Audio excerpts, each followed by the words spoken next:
Your role is over. Get out of here. The moment I heard those words, my mind went blank. When I came home from work, what greeted me was an empty room. There wasn't even a trace of the days I had spent building my life there. I'm going to live with Howell, so we need a bigger room. We're going to use your room as our bedroom. That day, just like always, I came home late after working overtime. I barely managed to drive back to the house. I thought I could finally relax, but I froze when I walked in. My room's door was half open. When I went inside, the closet, bookshelf, and bed, everything was gone. It was like any sign that I had existed there had been completely erased. My mother, watching TV in the living room, glanced at me and gave a faint smile. I moved all your stuff out. I stood there and looked at my mother. What do you mean? My voice was so faint nearly vanished, but she seemed to hear it perfectly. I'm going to live with Howell, so we need a bigger room. We're going to use your room as our bedroom.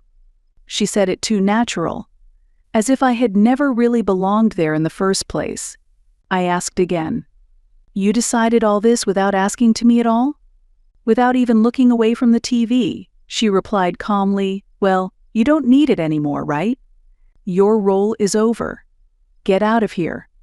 At that moment, I felt like something cold and heavy was dropped deeply into my heart. It was the day after I had finished paying for Crystal's university tuition. How much had I sacrificed and worked myself to the bone until now? I see. That was all I said. Without even asking where my things were, I walked toward the front door. Only my father's memorial photo remained in the hallway, and I glanced at it once. When I opened the door, the damp air and silence of the night wrapped around me. I just had to get out of that house. With that single thought, I took my first step, and my phone vibrated. The screen said Crystal. The timing was too perfect, and I hesitated for a moment. When I answered, her cheerful voice rang out, Big sis, you won't believe what just happened. I took a deep breath and replied in a calm voice, What is it? I got selected as an outstanding student, and I'm going to get a scholarship. Isn't that amazing? I almost cried. It was truly wonderful news. I was proud of her from the bottom of my heart. It felt like all the time and support I had given her hadn't been wasted. But more than that, there was something bitterly ironic about hearing it right now. That's great. Really. I tried to sound natural, but my voice trembled a little. Big sis? Did something happen? Yeah, actually, I just left the house. I don't think I'm going back. What? There was silence on the other end of the line. I briefly explained the situation. The fact that my room had been given away without my consent. The fact that my mother said, Your role is over. And the fact that I was now standing there with nowhere to go. Crystal was silent for a while. After a long pause, she finally spoke in a strained voice. That's awful. I can't believe it. But it's okay now. I don't want to stay in that house anymore, not if it means wearing myself down. Congratulations on the scholarship. You really worked hard. Sis, I want to live with you. From now on, it's my turn to help. I don't want you to be alone. Her words nearly brought me to tears. I had always thought of her as a child who didn't understand anything, that it was only natural for her to be spoiled, and that I had to be the one to support her. But without realizing it, she had started to grow up too. I haven't contacted them yet, but I'm thinking of going to Dad's parents' place, Grandpa and Grandma's house. Wait, I barely even know them. Me too. The last time I saw them was at Dad's funeral. We haven't kept in touch at all, so I don't know what things are like now. But I think Grandpa and Grandma would take me in. At the very least, they're not like Mom. I'll go too. I want to go. Crystal's voice was full of determination. It might have been the first time I'd ever heard her speak like that. I looked up at the sky. Then I'll come get you tomorrow. Start packing your things. Okay, I will." Those words made my chest tighten. After hanging up the phone, I took a deep breath. The air I exhaled melted into the quiet of the night. I began to walk. Not to fulfill someone else's role, but to reclaim my own life. That night, I stayed at a nearby budget hotel. I couldn't think about anything. I just collapsed onto the bed.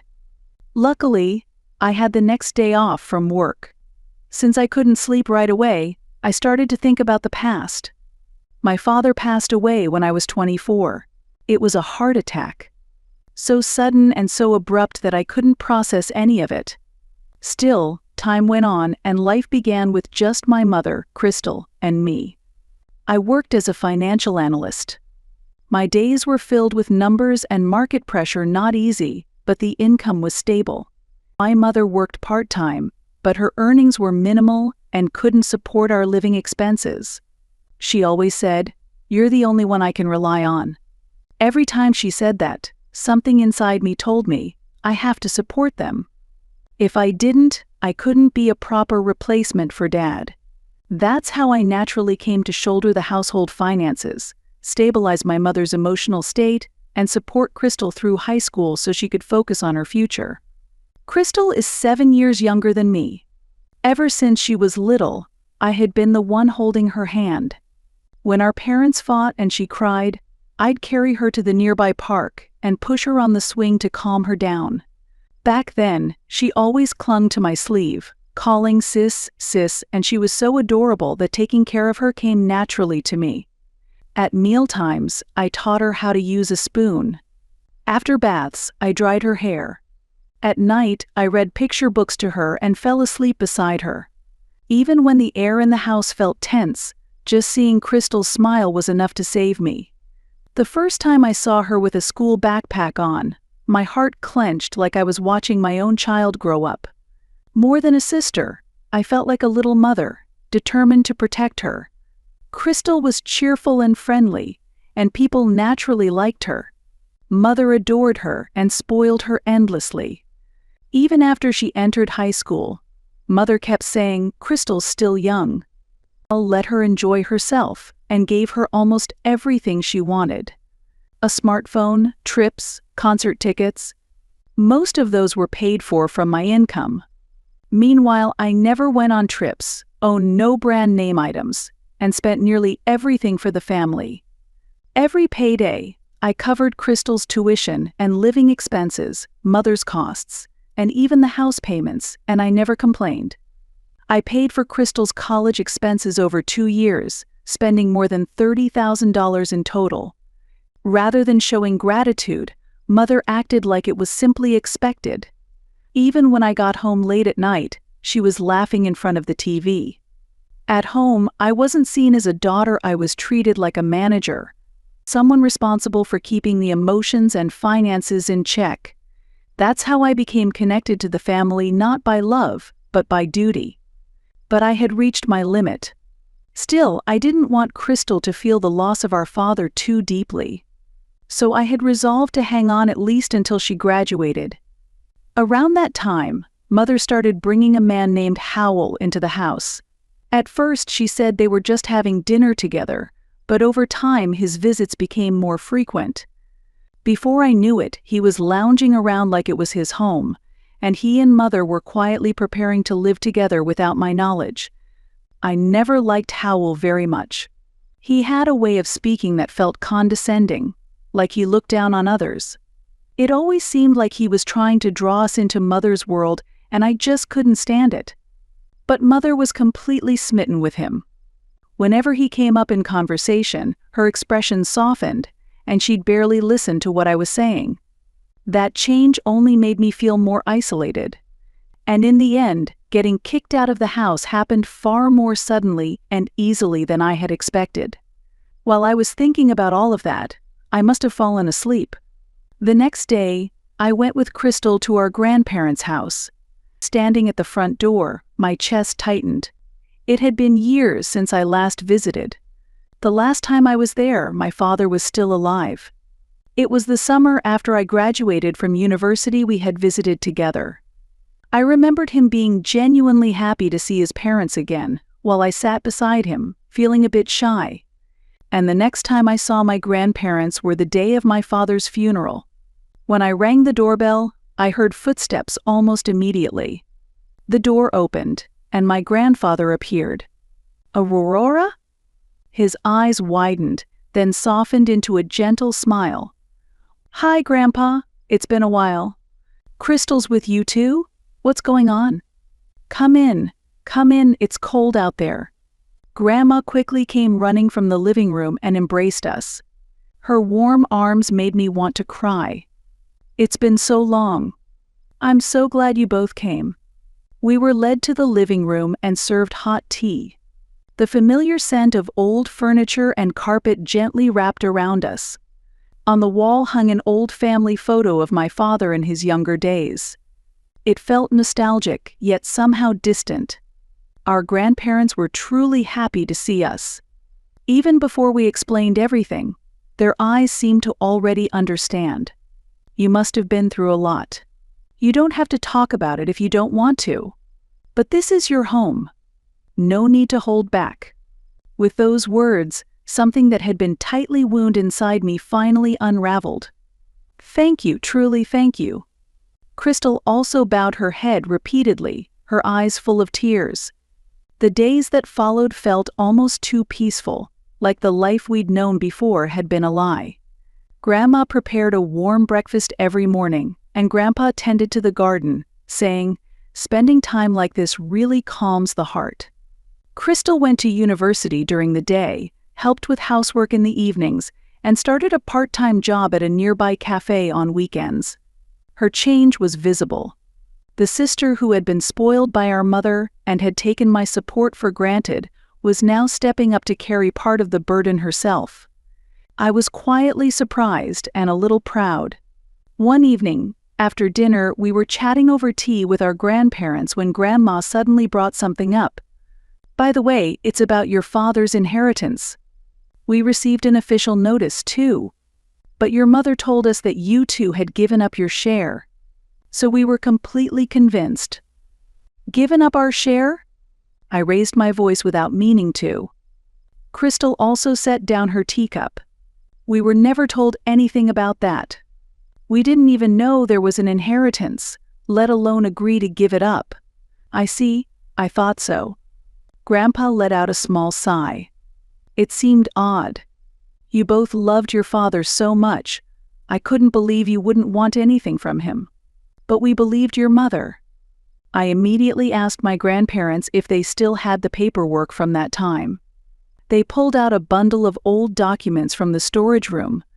Inside, we found a copy labeled Inheritance Waiver Agreement. It had both my name and Crystal's, alongside unfamiliar signatures.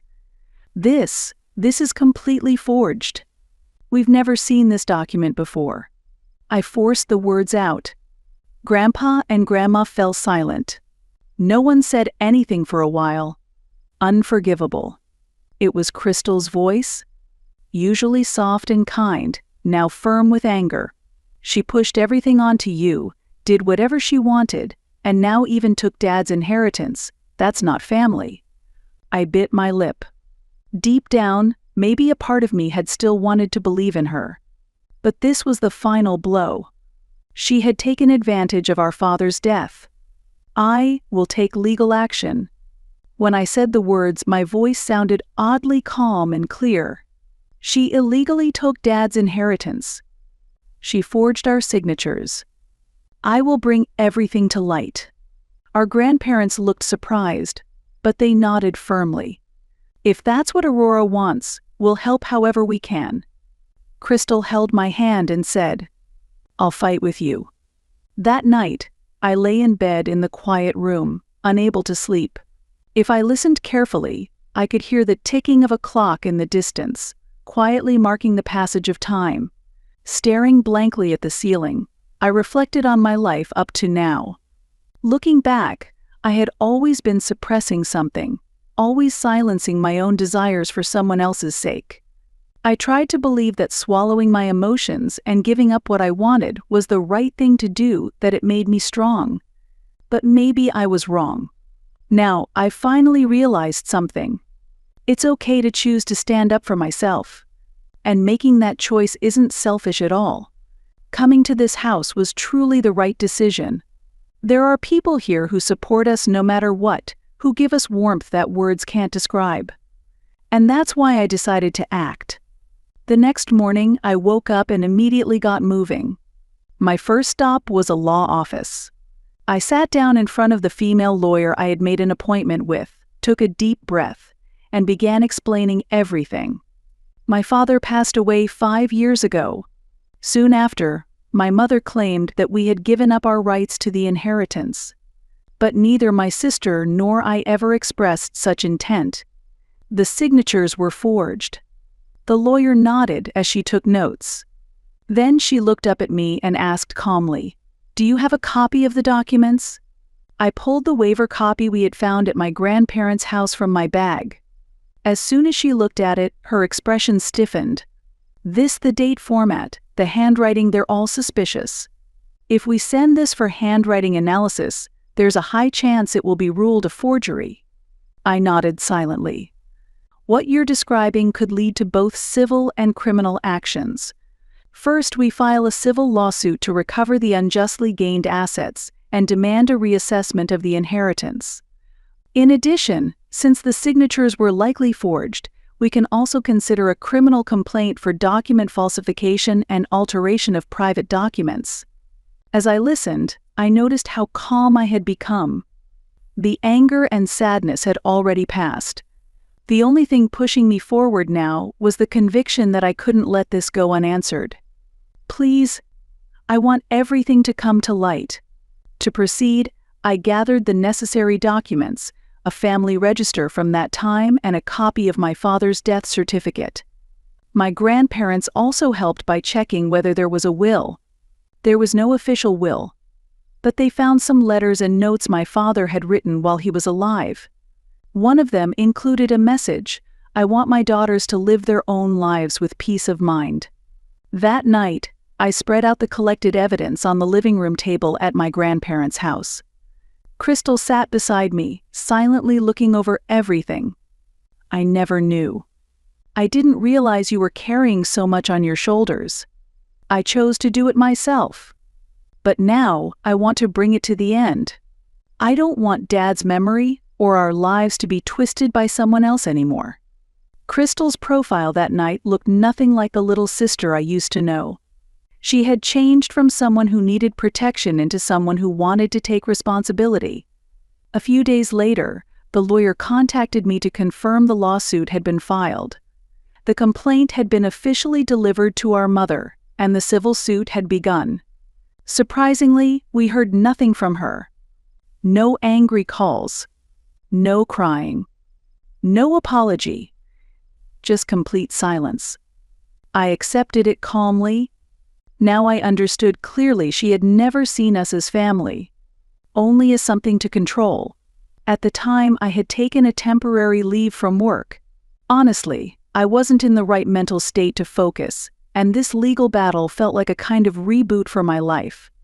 As I continued preparing for the lawsuit, I began to slowly reclaim myself, day by day.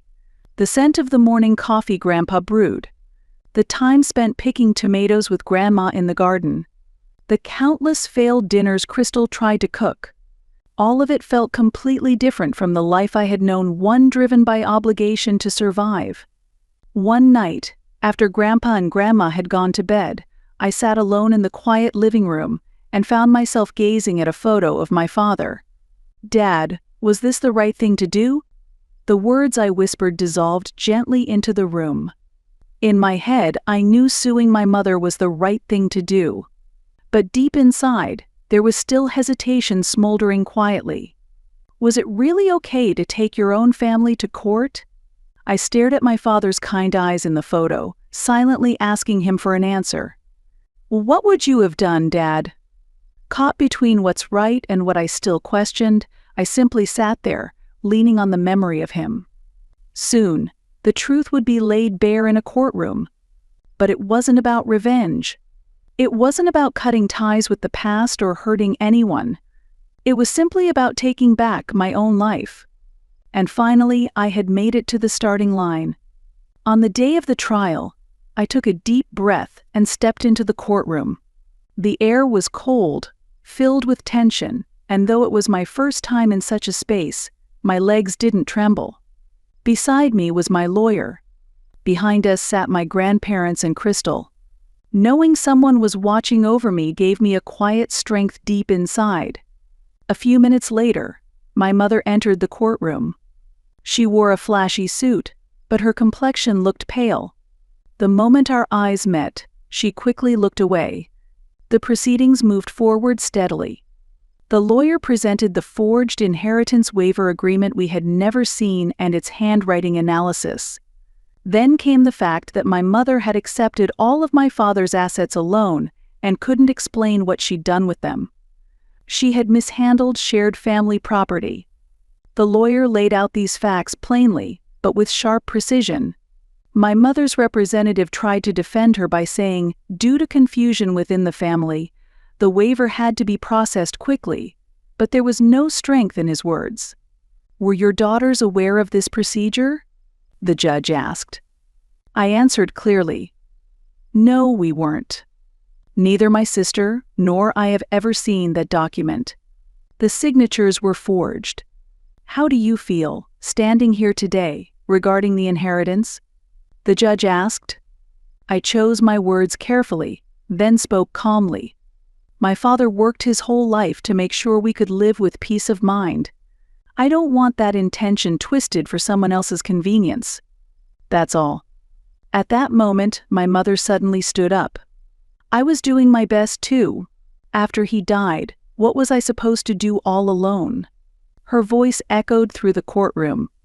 But no one reacted. The judge gently asked her to sit, and she did. I closed my eyes and slowly exhaled. As a witness, Crystal took the stand. I've seen how much my sister sacrificed for our family, and I took that for granted. But I never once heard about that waiver document. Despite trembling, Crystal looked straight ahead and spoke. Toward the end of the hearing, the verdict was announced. In this case, the defendant's actions are recognized as involving unjust enrichment and document forgery. The court orders compensation for the plaintiffs and the return of the inherited property. At that moment, I felt something like the tension in my back dissolve. My mother covered her face and sat motionless, looking down. There was no one left by her side. I didn't feel like I had won. That thought never came to me. There was only a quiet sense that it was finally over. I turned to my grandparents and Crystal and gave a small nod. After the trial ended, I chose independence and began living alone. With the warmth of my grandparents' support behind me, I decided to walk on my own 2 feet. I no longer had to support my mother financially, and I was finally able to use my time and money for myself. Life was still full of things I wasn't used to, and some nights felt a little lonely. But even so, small things filled my heart, drinking tea from a cup I liked, placing a little plant in the room. I didn't have to be considerate of anyone. No one could place their burdens on me. This space was no one's but mine. It was my place. At last, I had begun to reclaim my life. And Crystal, too, was walking her own path, balancing college and part-time work.